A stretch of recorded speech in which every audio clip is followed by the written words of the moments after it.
warahmatullahi wabarakatuh. Alhamdulillahi ala ihsanih wa syukru lahu ala taufiqihi wa amtinanih. Asyhadu an la ilaha illallah ta'ziman li syanih wa asyhadu anna Muhammadan abduhu wa rasuluhu ad-da'i ila ridwanih sallallahu alaihi wa ala alihi wa ashabihi wa ikhwanih, amma ba'd. Ayyuhal a'ibbah a'azzani Allah wa iyyakum.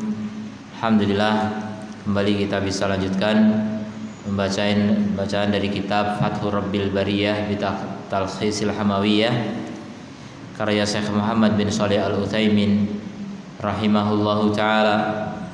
Telah kita selesaikan bab yang ke-20 yang berisi 2 pasal, yaitu pembahasan tentang thariqah, jalan yang ditempuh oleh ahli ta'til dalam perkara yang wajib mereka tetapkan atau mereka nafikan dari sifat Allah Ta'ala. Ternyata thariqahnya apa?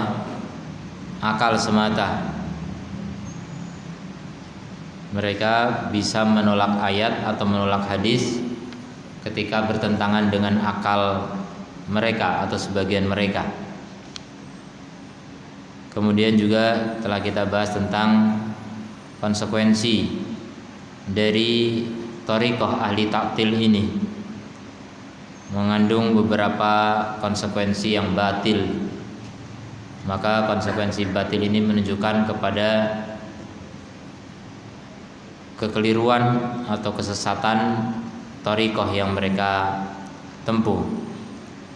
Kemudian yang terakhir tentang subhat-subhat yang dijadikan oleh mereka sebagai pegangan untuk menafikan sifat-sifat Allah Subhanahu wa taala. Maka sekarang kita akan bahas bab yang ke-21. Qala mu'allif rahimahullahu taala fi anna kulla wahidin min fariqai at-ta'til wa tamtsil qad jama'a baina ta'tili wa tamtsil.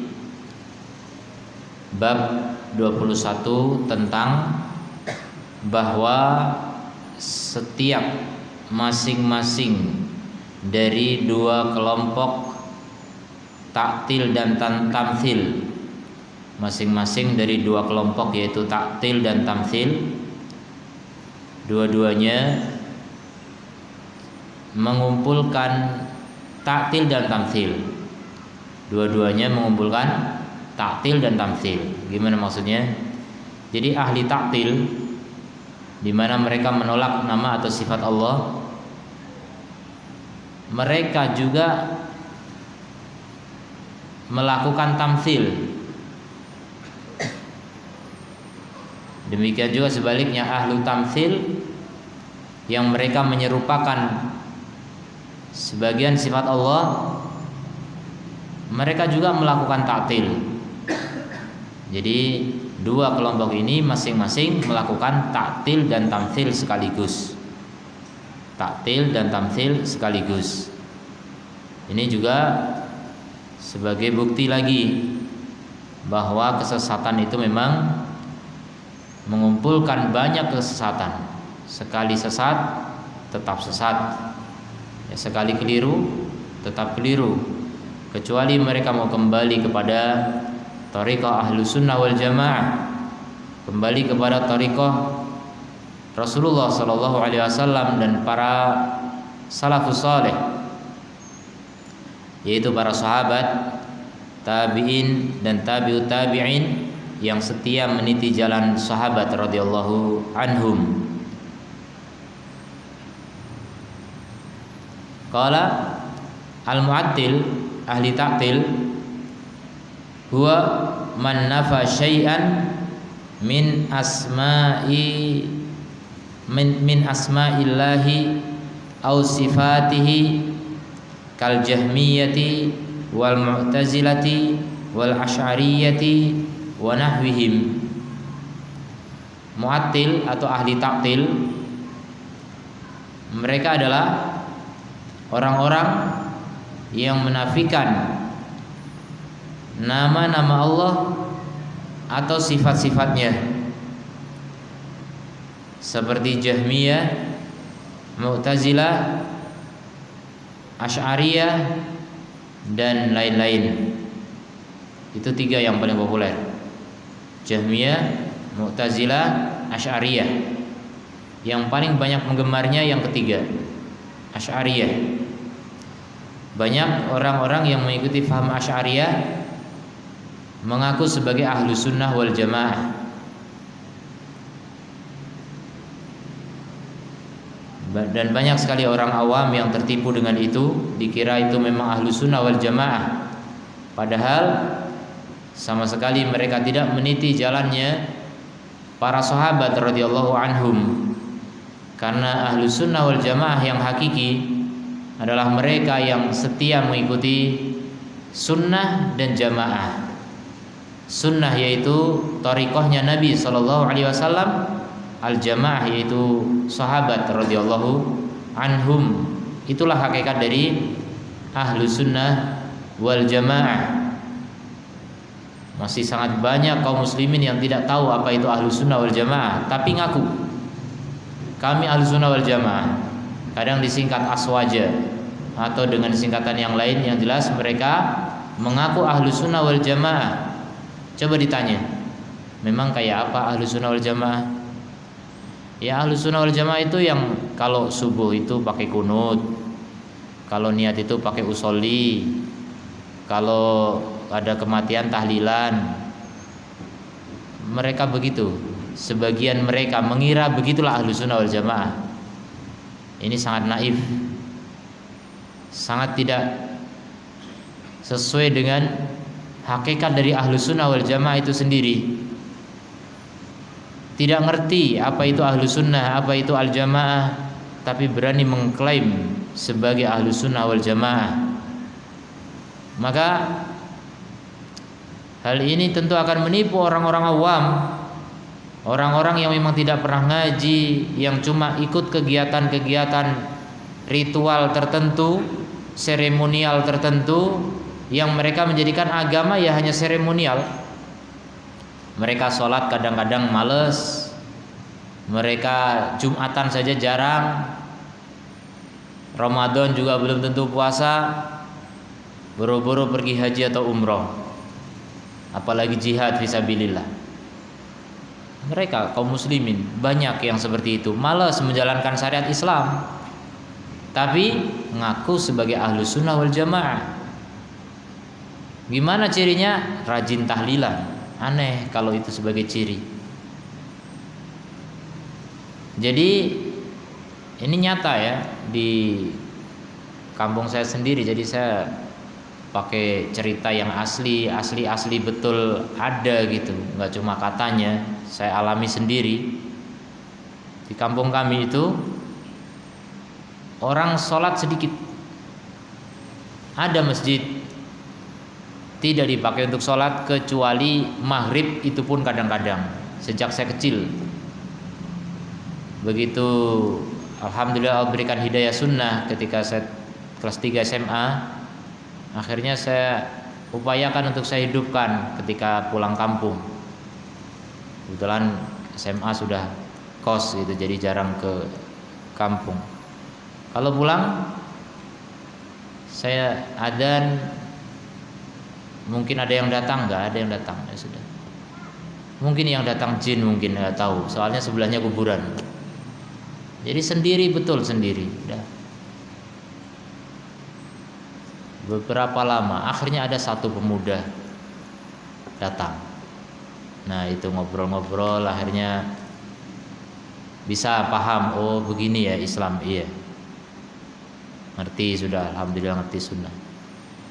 Tapi yang jelas masyarakat secara umum tidak ngerti kalau Islam itu sholat 5 waktu. Sholat saja enggak, apalagi ke masjid itu. Kita tahu itu, mereka banyak orang enggak sholat, banyak sekali.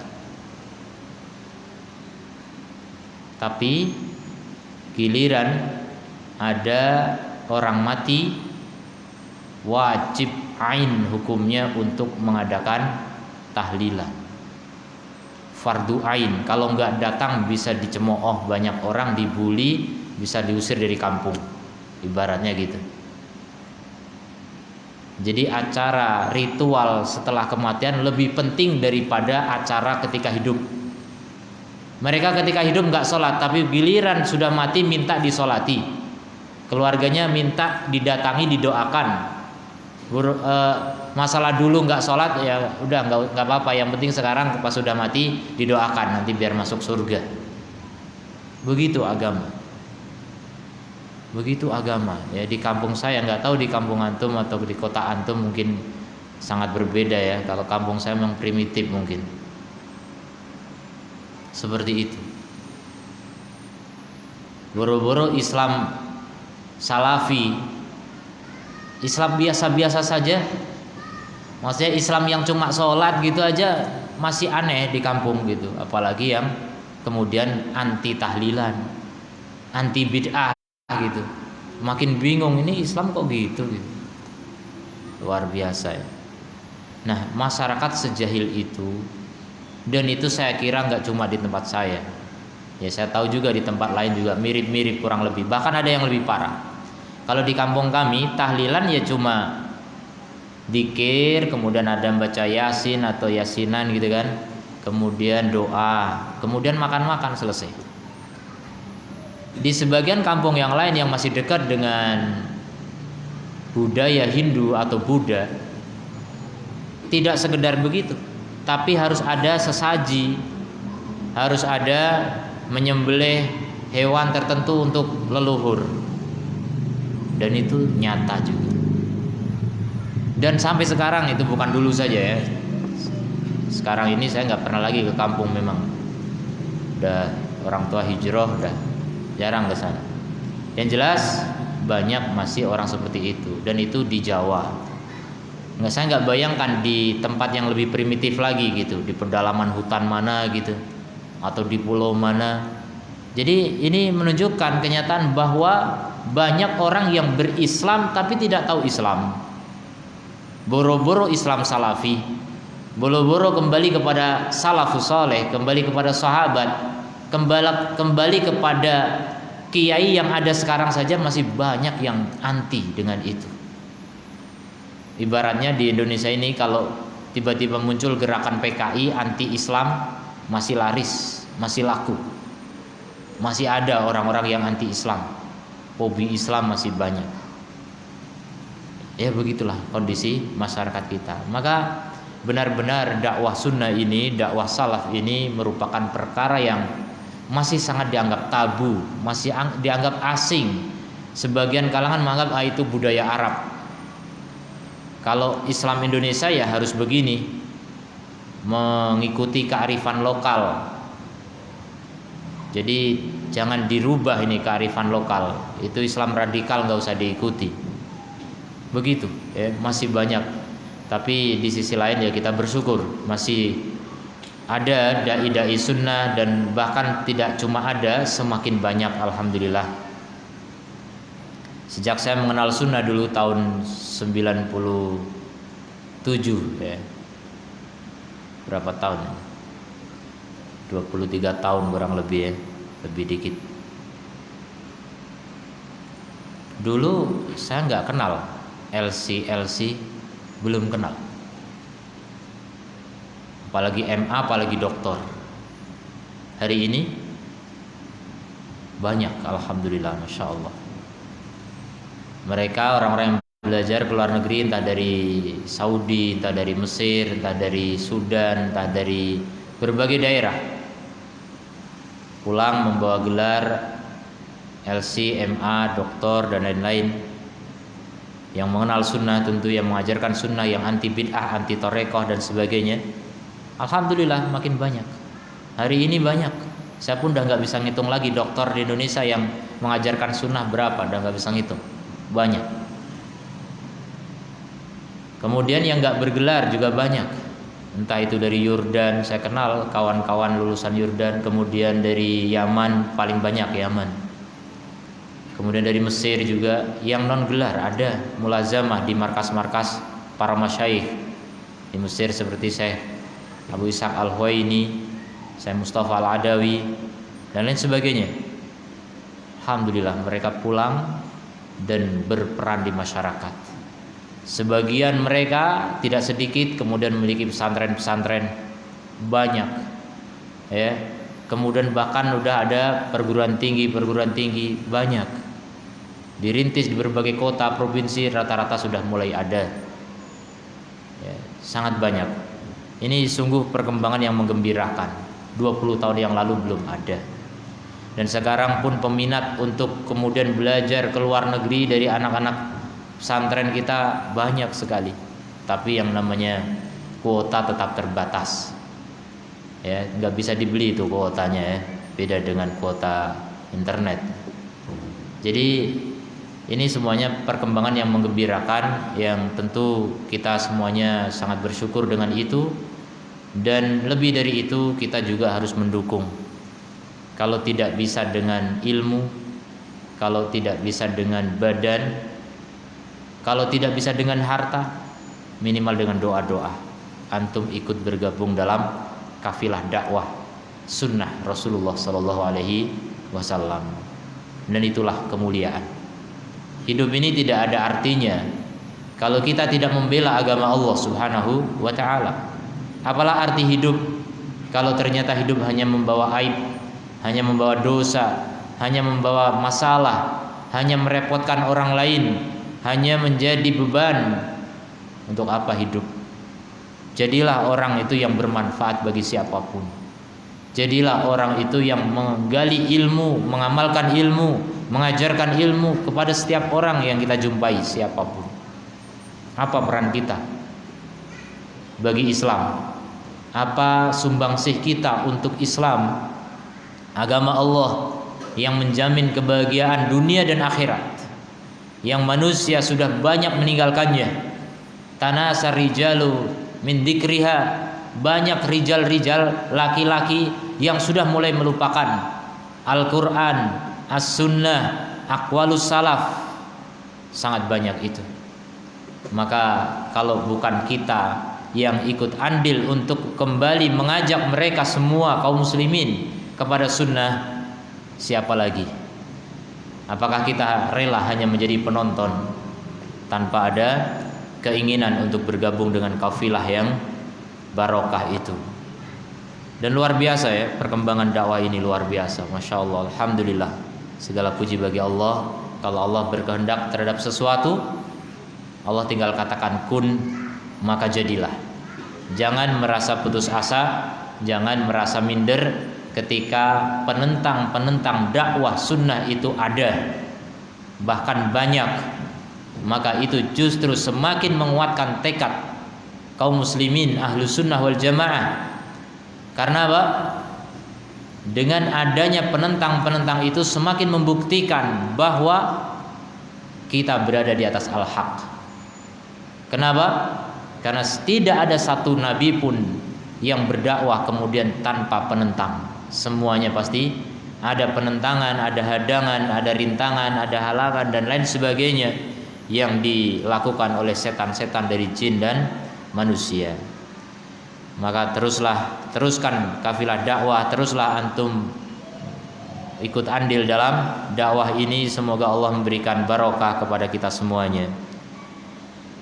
Jadi ini contoh, ya, ahlu ta'til ini banyak ini, Jahmiyah, Mu'tazilah, Asy'ariyah terutama, banyak sekali.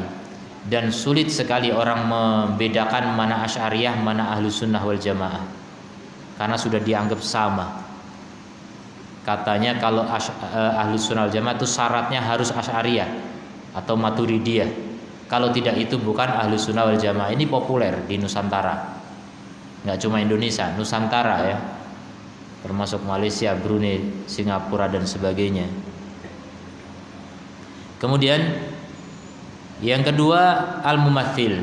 Ini lawannya, berseberangan. Ahlu tamtsil. Huwa man atsbata sifat lillah. Dia adalah yang menetapkan sifat-sifat bagi Allah, mumatsilan lahu bi khalqihi, tapi dianggap serupa, semisal dengan makhluknya. Ini ahlu tamtsil. Dan ini sedikit, karena hanya orang-orang gila saja yang begitu, orang-orang zindik yang seperti itu. Bagaimana Allah disamakan dengan makhluk? Ini tidak punya adab sama sekali. Kalau yang ahli ta'til mereka beradab. Sebenarnya niat mereka mulia. Mereka ingin menghilangkan penyerupaan Allah dengan makhluk, tapi kebablasan, kelewat, sampai akhirnya membuang sifat Allah. Akhirnya nggak beradab juga kepada Allah. Kenapa? Karena akhirnya menentang ayat dan hadis Rasulullah Shallallahu Alaihi Wasallam. Siapa mereka ahlu tamsil? Diantaranya mutaqaddimi ar-Rafidah, pendahulu Rafidah dulu. Mungkin hari ini tidak ada, ataupun kalau ada tidak banyak. Ahlu tamsil ini sedikit. Dulu seperti Karomiyah, sedikit, atau Salimiyah. Jadi cenderung tidak berkembang ini mumatsil, karena memang aneh pikirannya, jelas menyerupakan Allah dengan makhluk ini aneh. Wa nahwuhum, dan yang semisal mereka. Wa haqiqatul amr, dan hakikatnya anna kulla mu'attilin mumatsilin, bahwa setiap mu'attil ahli ta'til itu pasti mumatsil, pasti melakukan tamtsil. Ini bab yang kita bahas. Setiap mu'attil pasti mumatsil. Sebaliknya setiap mumatsil pasti mu'attil. Bagaimana itu? Kita lihat penjelasannya. Jadi kullu mu'attilin mumatsilin wa kullu mumatsilin mu'attilin. Amal mu'attil, adapun mu'attil ahli ta'til, fata'tiluhu zahirun, maka ta'til mereka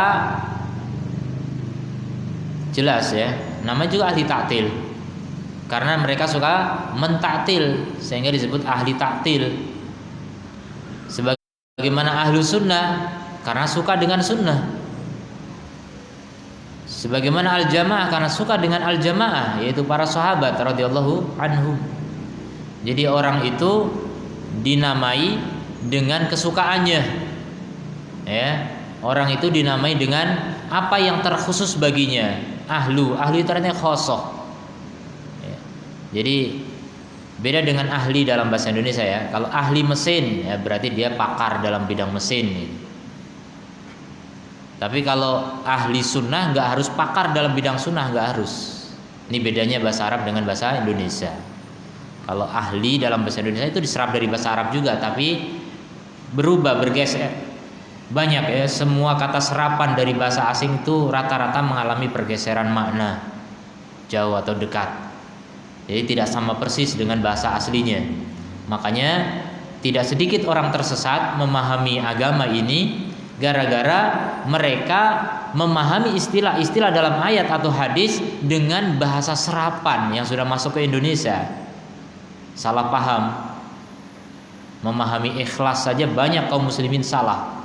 Akhirnya tidak tahu ikhlas itu apa, sehingga gampang sekali mengatakan saya ikhlas. Kamu harus ikhlas, ikhlaskan saja. Tapi nggak tahu apa itu ikhlas. Yang dalam benak mereka maksudnya rela. Nah itu serapannya udah ke arah yang berbeda dari makna aslinya. Dalam bahasa Arab secara bahasa ikhlas saja artinya bukan rela, tapi di Indonesia identik dengan rela, kerelaan. Ini belum diikhlaskan ini. Kamu ikhlas betul ini? Iya ikhlas. Padahal kok nyuap kok ikhlas? Jelas jauh dari bahasa asli bahasa Arab. Ikhlas itu kan artinya mencari ridha Allah kan? Murni aslinya secara bahasa. Secara istilah murni mencari ridha Allah dalam setiap amal. Itu namanya ikhlas. Jadi bagaimana mungkin ada orang nyogok kemudian ikhlas? Nah itu cari pahala. Nyogok cari pahala? Enggak mungkin. Mustahil. Nah itu salah dalam memahami istilah. Nah itu banyak, tidak sedikit orang begitu ya. Makanya penting kita untuk memahami istilah-istilah ini dengan tepat.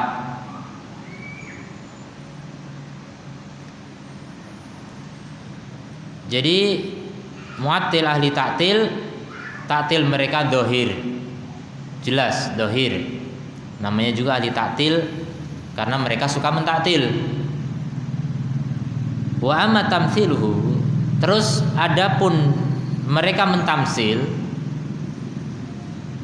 taktil kok tamsil, ini kata berlawanan. Gimana itu taktil kok dibilang tamsil? Fawajhuhu, maka alasannya annahu innama atala li'annahu i'taqada anna itsbatas sifati yastalzimu tashbih,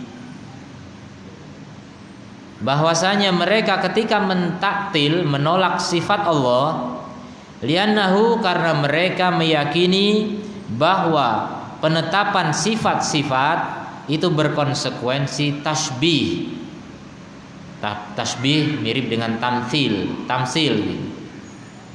Itu yang membuat mereka melakukan taktil. Kenapa? Karena di otak mereka ketika menetapkan sifat Allah itu sama dengan menyerupakan. Kalau Allah punya tangan, langsung kata mereka berarti sama dengan manusia yang punya tangan, hewan yang punya tangan. Maka mustahil Allah serupa dengan manusia, berarti Allah tidak punya tangan. Begitu mereka simpulkan. Terus ayat dan hadis bilang tangan apa? Oh, itu maksudnya begini dan begini. Sebagian mentakwil, sebagian mentafwid. Allahu a'lam. Allah a'lamu bimuradihi. Allah lebih tahu tentang maksudnya. Terus kita nggak tahu, nggak dikasih tahu. Lah terus Allah bilang gitu buat apa?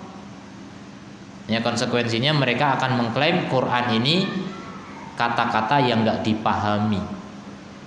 Jelas kita nggak paham akhirnya. Karena yang tahu cuma Allah. Allahu a'lamu bimuradihi. Sering mereka mengatakan begitu ya. Kalau membaca ayat tentang sifat, Allahu a'lamu bimuradihi. Allah yang lebih tahu dengan maksudnya. Jadi nggak mau menjelaskan, nggak mau memahami. Padahal Quran sudah dijadikan bahasa Arab la'allakum ta'qilun, agar kalian paham. Ya, jadi bertentangan dengan banyak ayat yang memerintahkan kita untuk tadabbur, yang memerintahkan kita untuk berpikir, memerintahkan kita untuk memahami. Lah kalau nggak dipahami, gimana memahami? Jadi nggak mungkin ya, mustahil Allah berfirman dengan sesuatu yang tidak dipahami. Ya, intinya tidak mungkin mereka mentaktil kecuali setelah mentasbih atau tamfil. Jadi sudah ada bayangan dulu di kepala mereka, kalau menetapkan berarti tamtsil. Itu maksudnya. Dengan begitu mereka telah melakukan tamtsil di kepala mereka. Kemudian mereka lari dari tamtsil itu, tapi sudah tamtsil duluan. Coba contohnya, ada duo ustadz mereka yang sempat viral dulu, dialog tentang masalah sifat Allah juga. Gimana itu Pak Kiai? Ada orang yang mengatakan Allah turun ke langit dunia katanya setiap sepertiga malam terakhir. Dijawab salah satunya, ya ini aneh. Bagaimana Allah turun ke langit dunia sepertiga malam terakhir? Ini sepertiga malam terakhir ini yang mana maksudnya? Di Indonesia saja ada 3, waktu Indonesia Timur, Tengah, Barat. Ini sepertiga yang bagian mana ini? Nah, nanti di negara lain, berarti Allah turun terus. Berarti arsnya kosong. Berarti. Itu semua bayangan-bayangan di kepala yang sok tahu tentang Allah, yang menganggap Allah seperti kita. Kita kalau turun sepertiga malam terakhir, misalnya kita turun tangga gitu, ya waktu itu turun kita berarti dari atas ke bawah, kemudian yang di atas kosong. Itu model kita. Terus siapa yang mengatakan kalau Allah turun itu seperti itu konsekuensinya? Berarti kalau mengatakan begitu sudah membayangkan Allah seperti kita. Itu yang disebut dengan tamtsil atau tasbih. Tidak mungkin mereka menolak sifat Allah kecuali pasti sudah ada pikiran kotor dulu, menganggap setiap penetapan sifat itu maknanya adalah tasbih atau tamtsil. Itu masalahnya. Fa'akhadha yanfi sifat, maka dia mulai menafikan sifat firaron min dalik, dalam rangka lari dari tasbih. Famatsala awwalan, maka mereka mentamsil pertama kali, wa'attala tsaniyan, kemudian menolak yang kedua kalinya, yang keduanya. Saya cuma menjelaskan sisi ini. ulama yang lain atau Syekh juga menjelaskan dalam kitab yang lain, mereka juga tamsil dari sisi yang lain. Tadi tamsilnya dari sisi apa? Pertama. Jadi pertama tamsil, baru kemudian taktil. Akhirnya mereka dikenal sebagai ahli taktil. Padahal berikutnya mereka mentamsil lagi, yaitu konsekuensi dari taktil mereka itu berakibat tamsil lagi. Ini sebagian sudah pernah saya sampaikan dulu. Apa itu? Mereka mau melarikan diri dari penyerupaan Allah dengan makhluk, dengan manusia misalnya, tapi mereka akhirnya menyerupakan Allah dengan jamadat. Jamadat itu benda padat gitu, benda mati, seperti batu. Mereka menyerupakan Allah dengan batu. Contoh, mereka mengatakan Allah tidak bisa berbicara, Allah tidak bisa mendengar, Allah tidak bisa melihat, Allah tidak punya perasaan, Allah nggak punya keinginan, Allah nggak punya segala macam sifat yang Allah tetapkan ditolak semua. Kalau yang nggak punya begitu, tapi ada, kira-kira apa itu? Lebih mirip benda mati kan? Batu bisa mendengar, batu bisa berbicara, batu bisa menginginkan sesuatu. Secara yang kita tahu tidak, walaupun di sisi Allah iya bisa. Cuma mereka akhirnya apa? Ingin lari penyerupaan Allah dengan manusia, malah menyerupakan Allah dengan batu. Itu tasbih lagi, dan mereka tidak sadar itu. Ahlus sunnah yang mengilzamkan itu. Kalian kalau mengatakan Allah nggak punya sifat, berarti apa bedanya Allah dengan batu? Apa bedanya Allah dengan tembok? Apa bedanya Allah dengan benda mati? Jadi itu tamsil yang kedua. Kemudian bisa juga mereka menyerupakan Allah dengan ma'dum. Ma'dum itu artinya sesuatu yang tidak ada. Karena mereka mengatakan Allah nggak punya sifat apapun. Lah terus nggak ada kalau nggak punya sifat. Sesuatu yang nggak punya sifat kan tidak ada. Oh Allah itu ada. Sifat Allah cuma satu, wajibul wujud, wajib ada. Terus gimana Allah? Pokoknya nggak ada sifatnya, cuma wajibul wujud ada. Wajib wujud itu artinya apa? Tidak pernah tidak ada. Allah selalu ada. Ya udah sifatnya itu aja. Nah ini sama dengan menyerupakan Allah dengan ma'dum. Sebenarnya nggak ada sesuatu yang ada kemudian nggak punya sifat, nggak ada. Ma'dum. Atau bahkan lebih parah lagi, dalam rangka mereka menghindari dari disebut sebagai menyerupakan Allah dengan batu tadi, maka mereka yang gulat ini ya, Jahmiyah yang ekstrim, menafikan sifat Allah sekaligus menafikan lawannya. Allah memang tidak mendengar, tapi Allah tidak tuli. Allah memang tidak melihat, tapi Allah tidak buta. Allah memang tidak berilmu, tapi Allah nggak bodoh. Jadi semua sifat ditentang-tentangkan begitu. Maka kita katakan berarti kamu menyerupakan Allah dengan apa? Mumtaniat atau mustahilat. Sesuatu yang nggak berilmu, nggak bodoh. Coba wujudkan benda, hewan atau barang apapun yang nggak punya ilmu tapi nggak bodoh. Apa itu? Tak mungkin. Kecuali sesuatu yang memang tidak bisa menerima sifat itu. Jadi intinya mereka melakukan tamthil yang kedua kalinya, yaitu konsekuensi dari taktilnya. Kemudian berikutnya wa amal mumathil, adapun mumathil menolak apanya? Menolak dari makna yang semestinya. Karena mereka menganggap ini maknanya serupa dengan makhluk, padahal maknanya tidak begitu. Berarti mereka menolak apa? Menolak makna nas yang aslinya, ya, menolak konsekuensi dari nas itu.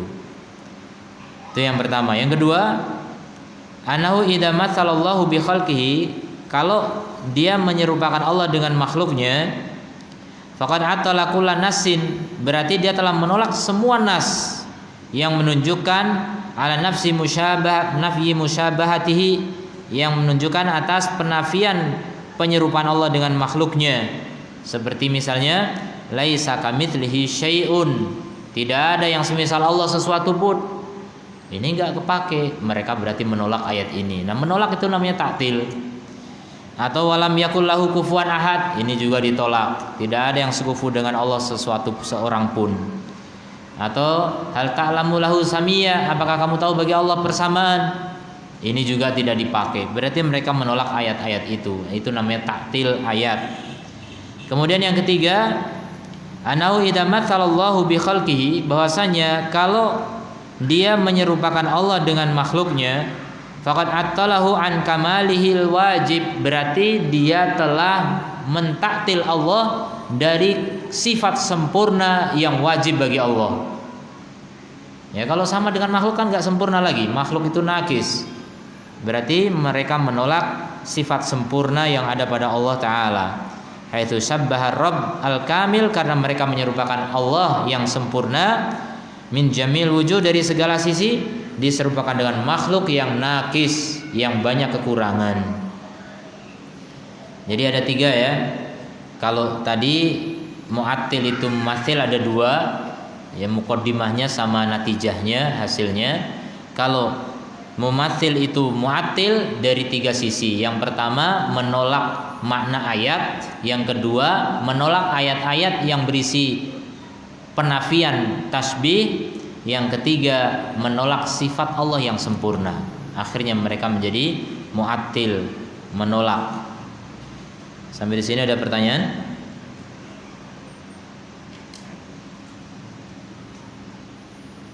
Tidak ada, kita akhiri. Subhanakallahumma bihamdika asyhadu an la ilaha illa anta astaghfiruka wa atubu ilaik. Assalamualaikum warahmatullahi wabarakatuh.